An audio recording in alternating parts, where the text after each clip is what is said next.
Hey there, mommy loves Gemini. Thank you so much for always staying here with me in this channel, babe. So before we start your reading, let me just greet everybody. Hi and hello there, new subscribers. Ako po si Yan.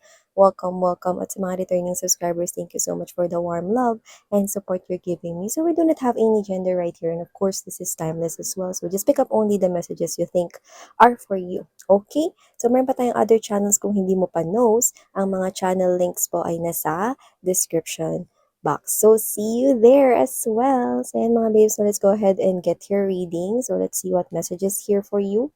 Okay? Ano ba yung mga pwede ninyong antabayanan, abangan, no, i-expect. So, let's see. Spirits and angel guides, Archangel Michael, thank you so much for being present here in this reading. This is for my Gemini people. Tell me something about my Gemini people, please. Gemini. Thank you so much, guys, for supporting me since day one. Sarang Hail. So let's see. Okay, good. Let's go ahead and check these messages here. Gemini. Let's make latag muna. We have here the sun. Wow. Happy, vibrant energy. King of Wands energy. Queen of Wands energy. But they're not facing each other, okay? Ten of Swords. Eight of Cups. Two of Wands. Okay. Oh, wow.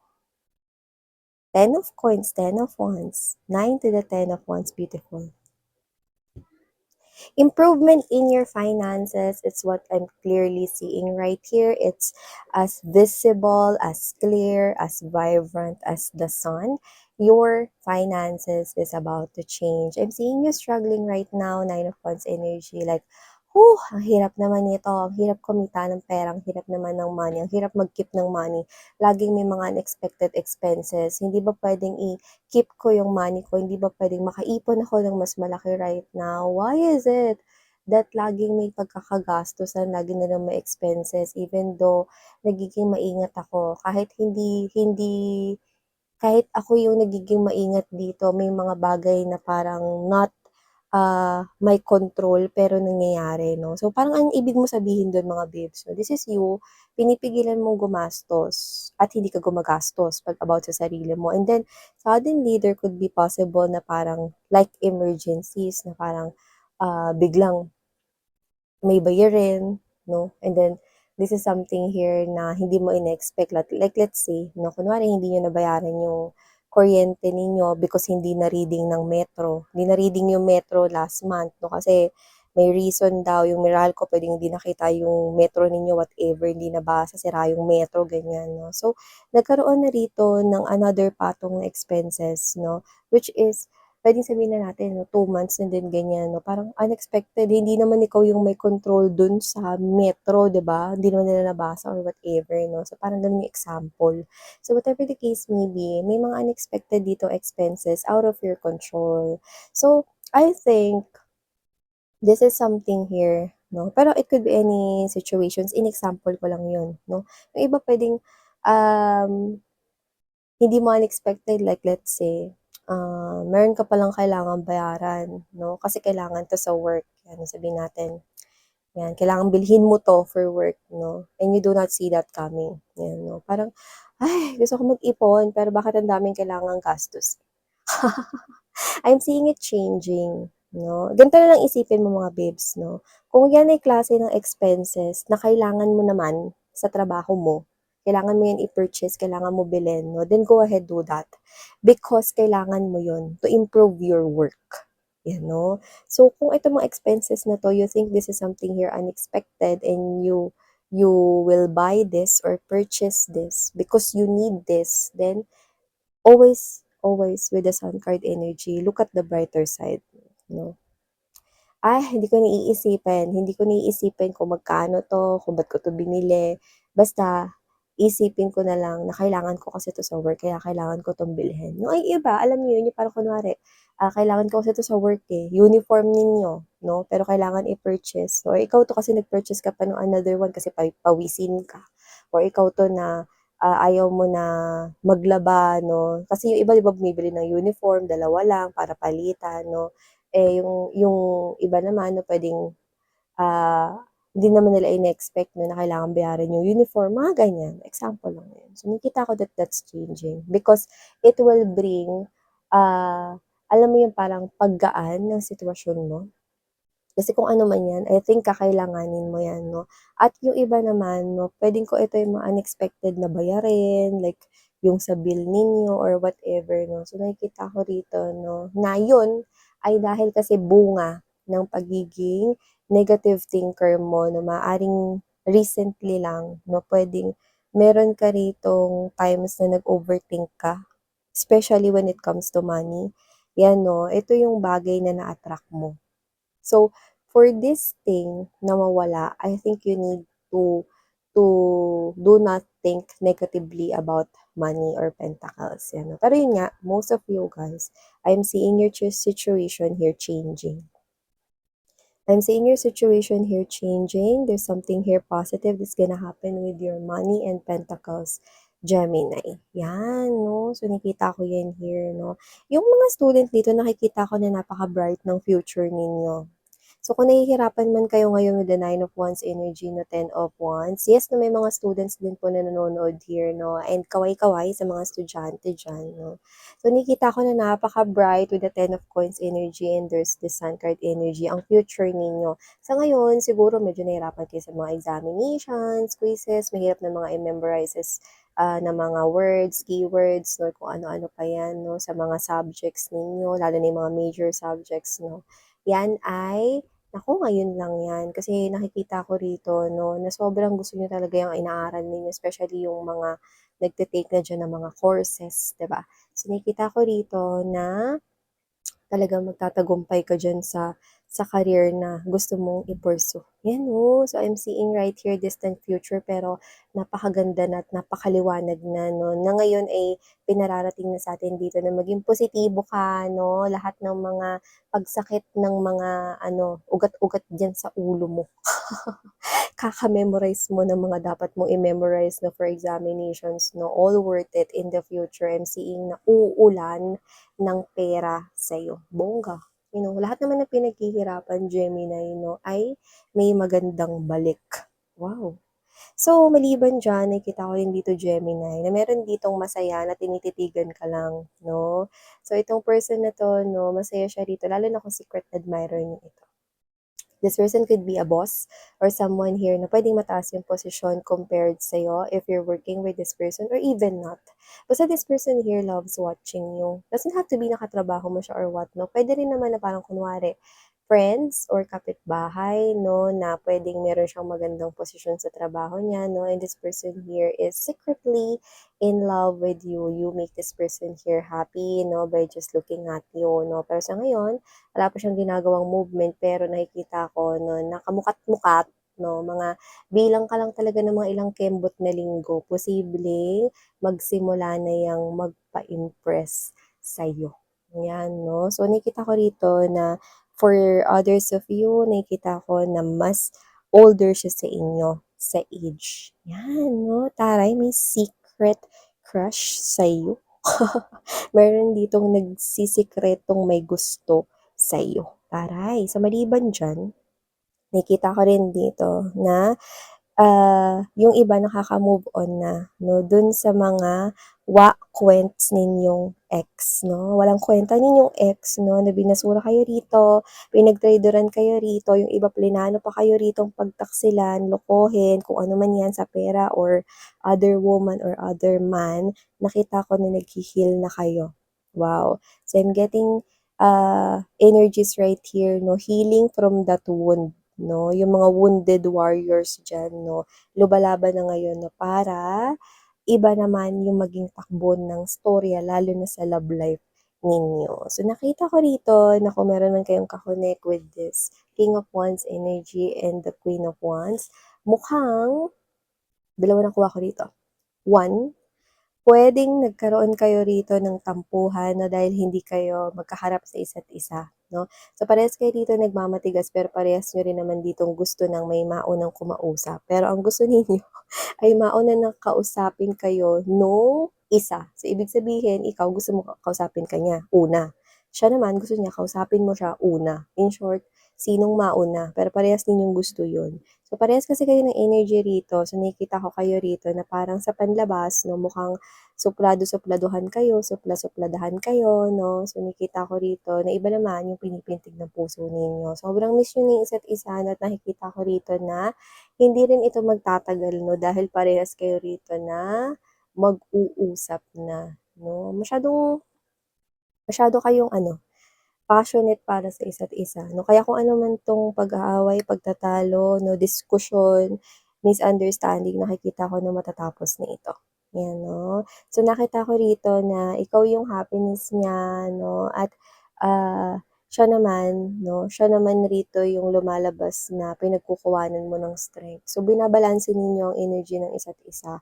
So, parehas kayo rito mga babes 'no na na parehas yung feelings and emotions ninyo. You have this love for each other. So, nakikita ko na mag-e-end din ito, 'no? Maaaring magsabay pa nga kayo rito, 'no, na magkumprontahan na parang sa umpisa parang akala mo ano, eh, mag-aaway kayo na, "Ano, hindi mo ako kakausapin? Ano, hindi na tayo mag-uusap, ganito na lang, ano?" Ganyan, ganyan. Pero bago matapos 'yan, ay sabi ko sa inyo, para lang kayong newlywed na nagkaano, nagkaayos na parang bagong kasal lang yung peg niyo rito. Ayan, so yung tampuhan ay magtatapos Gemini kung boyfriend, girlfriend or baka asawa niyo na 'yan, ayan oh. Kasi hindi niyo naman talaga gustong magbangayan or mag-argumento 'no, kasi parang iniintay niyo lang na ano, lambingin kayo ng isa't isa, ganyan yung nakikita ko dito. Eh, ano parang ano ba naman 'yun, talab ba talaga ako nito, ba't parang hindi ako pinapansin nito, mga gaano katagal pa kaya 'no? Tas ikaw, gano'n din 'no, so hindi ko nakikita na magtatagal pa talaga 'to na tampuhan ninyo, kasi nakikita ko kayo ritong magkakaayos at magkakaayos din, 'yan 'no. Parehas kasi kayo rito, eh, ng emotions and feelings, parehas rin kayo ritong hindi ninyo gustong i-end ano man 'tong sitwasyon na 'to, 'tong relationship ninyo 'no, parehas ninyong nakikita yung isa't isa sa future, 'yan 'no. Parehas niyong nakikita ang isa't isa sa future, ang ganda nun, 'di ba? So, whatever the case may be, nakikita ko rin dito na maliban diyan sa buhay pag-ibig mo, meron ako ditong nakikita na nagdedesisyon pero nagdidiskusyon muna. May isang energy dito that with this, Two of Wands energy, Eight of Cups, and there's this Ten of Swords. Meron ditong nagdedesisyon habang nagdidiskusyon sa isip niya. Ano yun, 'no?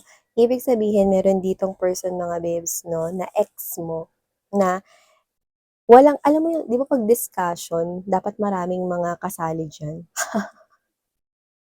'Di ba, nakakita ka ba ng discussion na ikaw lang mag-isa 'no, ta's yung sarili mo. So yun 'no, yun yung ginagawa niya ngayon 'no, nagdi-discuss siya rito sa sarili niya 'no, nagbabalanse siya rito 'no, ng mga disadvantages, advantages, pros and cons 'no, ng mga gagawin niya rito 'no. Kasi alam mo kung bakit?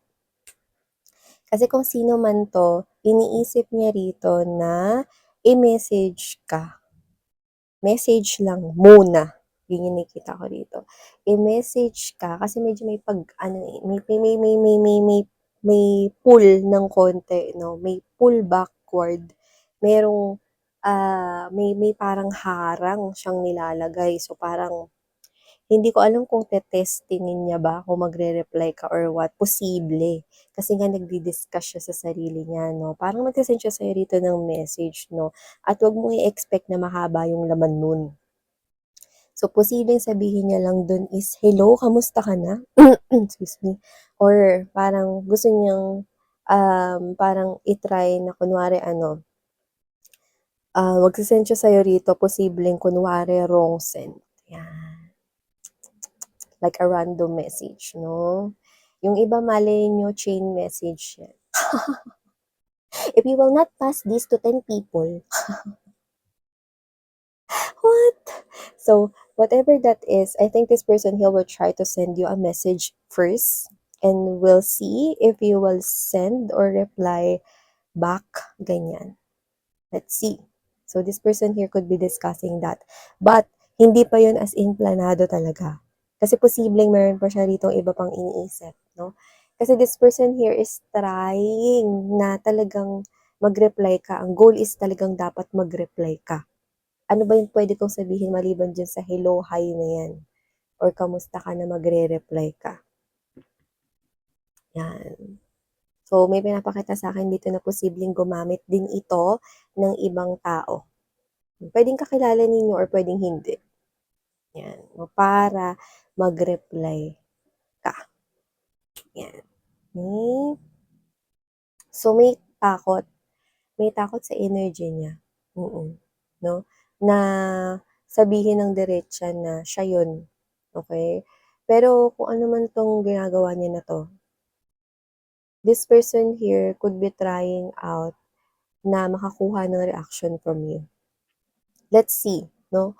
Kung ano yung mga iba niya ritong iniisip pa, no, sa sarili niya rito, na maglalabasan yun. Kasi ngayon, parang, nandoon pa siya sa, hindi siya masyado makapag-isip, no? Parang yun parang iniisip niya mag-send ng message, no? Kasi takot siya, hindi siya rito haharap ng as in personal sa'yo pa. Okay? So, parang first try niya is to send the message using someone or pwedeng magpanggap as someone. Okay? So, maliban dyan, nakita rin ako rito, no, ng with the sun card energy, no. Dito, posibleng nakita ko na ito ka, kasi ito yung pinapakita sa akin. There's this landscape wherein there's mountains, there's seas, there's trees, and there's trees right here. Hindi lang yun basta tree. Yun ay palm trees. Okay? So, whatever the case may be, alam naman natin na iba yung itsura ng palm tree sa ibang mga puno, 'di ba? May mga puno kasi na pare-parehas yung itsura, pero yung palm tree ba yung dahon niya, tama, no? At yung mga pine tree, 'di ba? Madali rin ma-recognize yung mga pine tree kasi pa-triangle sila, no? So, dito nakita ko palm tree yun. So, ibig sabihin, kung ano man to, I think you're gonna see a beautiful picture here of something. And it has something to do with your life. 'Di ba? Kapag ikaw na-experience mo na tumayo ka lang sa gitna, sa harap ng karagatan, no, and you're seeing the mountains, whatever that is, no, yung araw, yung mga birds, how clear the sky is, no, what do you feel? So refreshing, 'di ba?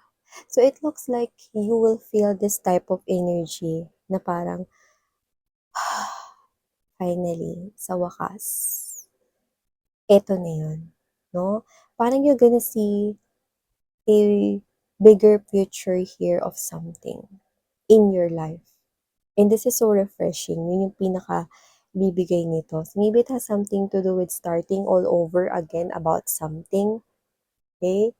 And I think you're doing it better. Okay? And I think it has something to do with your life. So, pwedeng mas makita mo yung buhay mo ng mas maayos, mas maganda, no? Or may mangyari rito na parang yun yung magiging stepping stone mo to push forward here in your life. And good thing here is that meron dito talagang bagong simula na I think panghahawakan mo ng matagal with the page of coins energy, and there's this four of coins. For a lot of you, this is a relationship, a beautiful relationship.